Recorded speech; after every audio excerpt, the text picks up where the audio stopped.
But what's next? I mean, what are the biggest challenges that we still have to confront, and how do we confront them? Well, let me take a crack at that. Yeah, I'm optimistic that we have a lot of the pieces in place, but I totally agree with Eric. We're at square one.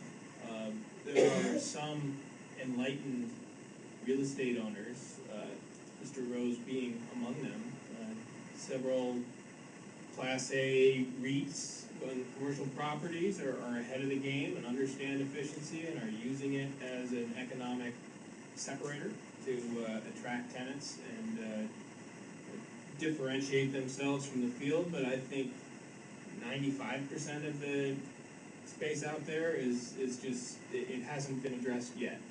So how do we get that? That's the $64,000 question. We talk to people all the time who have equity, and they say, gee, we've got this new plan, and it's going to bring capital in, and we think we can get you a lower cost of capital than the next guy, and we really want to do efficiency deals, and by the way, can you give us some deals to do? And they're always looking for the deals. They don't have the front end piece of it. They say, yeah, we've got an idea of how we're going to finance it. So how do you actually generate the demand? And that's part of what NYC's mission is going to be.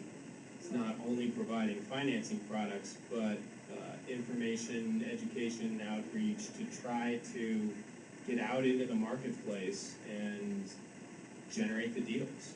How do we do that? Work with some of the trade organizations. Let's work with the Downtown Alliance. Let's work with Revenue.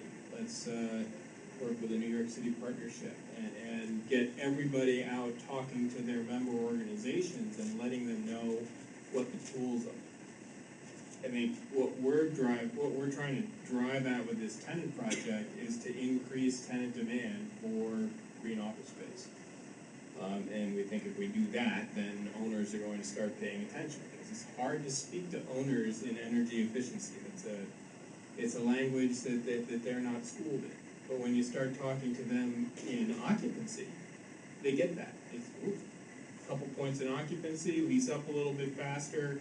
You know, we don't have to go out and say, yes, there's this well-documented 18%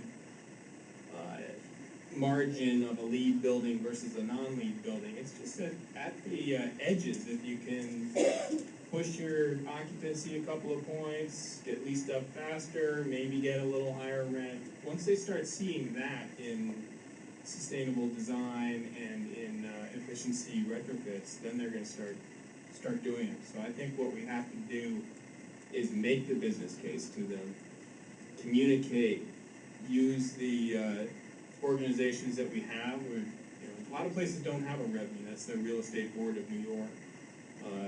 It's a collection of literally, if not thousands, then at least high hundreds of